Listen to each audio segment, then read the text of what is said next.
It's been almost a full year of developing my stealth adventure game. Imagine Zelda if it was stealth based.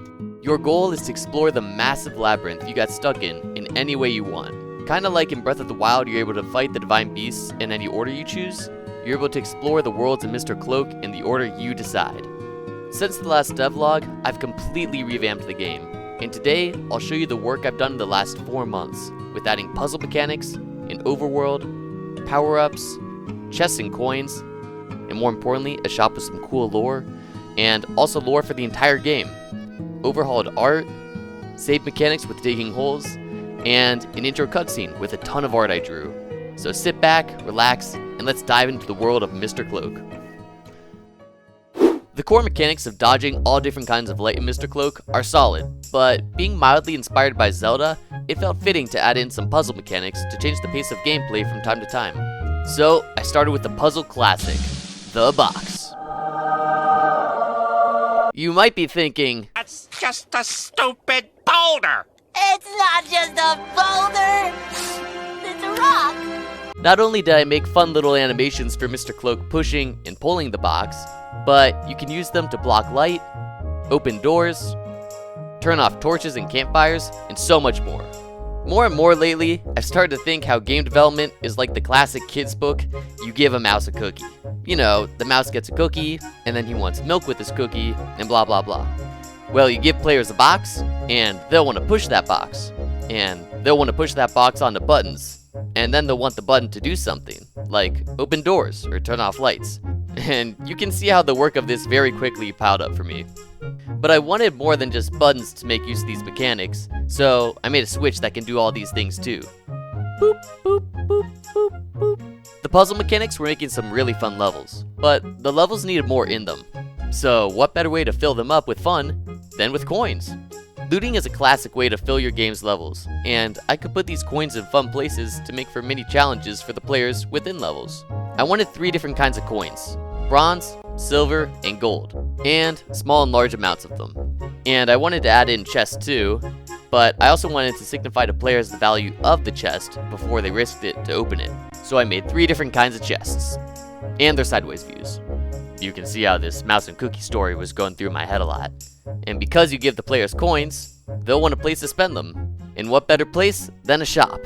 Meet Gerald, the first shopkeeper and person you'll most likely meet in Mr. Cloak. He likes long walks on the beach, and just kidding, he'll tell you that he came down into the labyrinth purely out of greed. And opened his shop also purely out of greed. But he has a hearty laugh and will sell you lots of things. Looks like we need to make some things to sell. How about some maps to guide players to secret exits, to levels to access new worlds? Like how in Mario there's secret warp pipes. Well, in Mr. Cloak I've made some secret exits players can discover to reach new places in the map a lot quicker than they'd be able to normally. I also want Geralt to sell some items, so I made some power-ups to use in levels in unique ways. Like the invisible cloak, making you immune to light for a limited amount of time. Or a blowhorn that calls enemies to your current location. Peter, you know what power-up means, right? Why would someone pay their hard-earned coins to alert enemies of their position in a stealth game? Well, let me show you. This guard is definitely guarding a secret, but I need some way to lure him away. What's this blowhorn-like thing? What the? Nice, I made it. Where's this path lead? Oh cool, a shortcut to the Black Maw.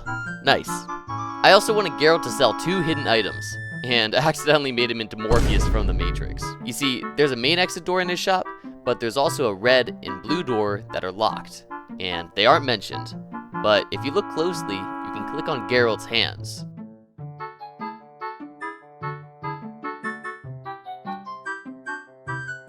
And he'll give you some lore about the keys and how they lead to the mysterious red and blue lands he found while exploring the labyrinth. But the keys are pretty expensive, so you need to save up to buy them. Now, how do we get to Geralds Shop? Actually, how do you get in between any of the levels in this game?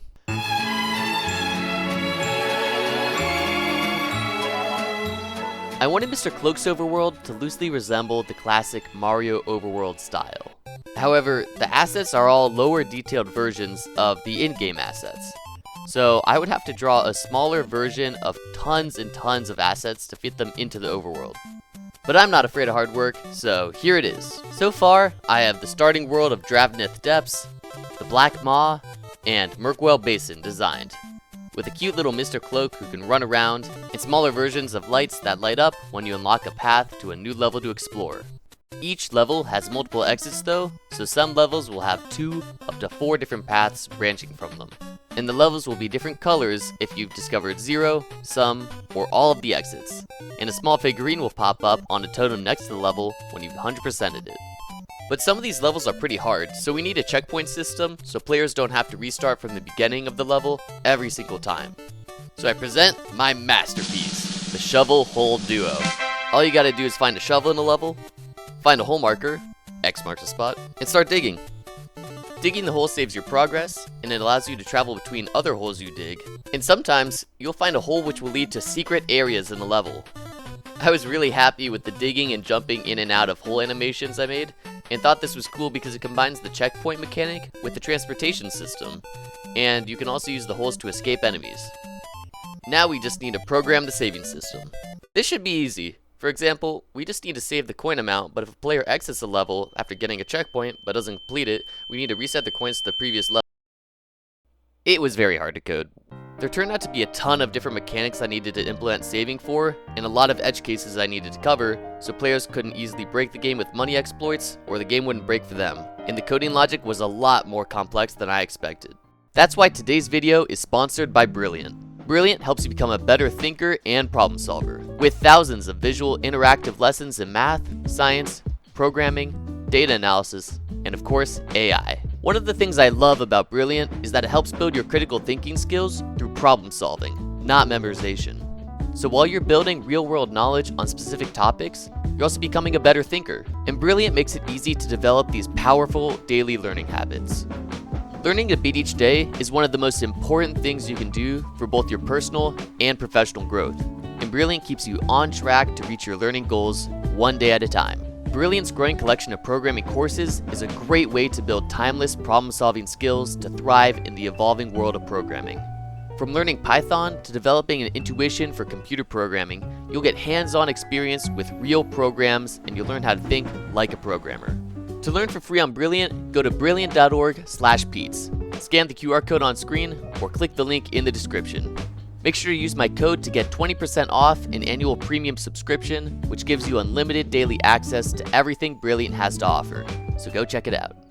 After coding the checkpoint system perfectly the first time with 0 bugs or exploits, I decided to switch my programming hat for my art one.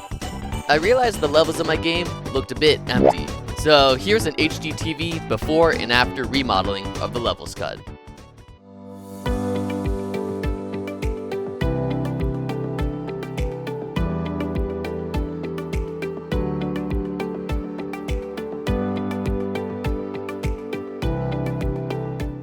I have a ton of time in my pixel art making software now, but I'm still learning. So please let me know any other cool things you want to see added to the environment, or any pixel art tips you have for Mr. Cloak.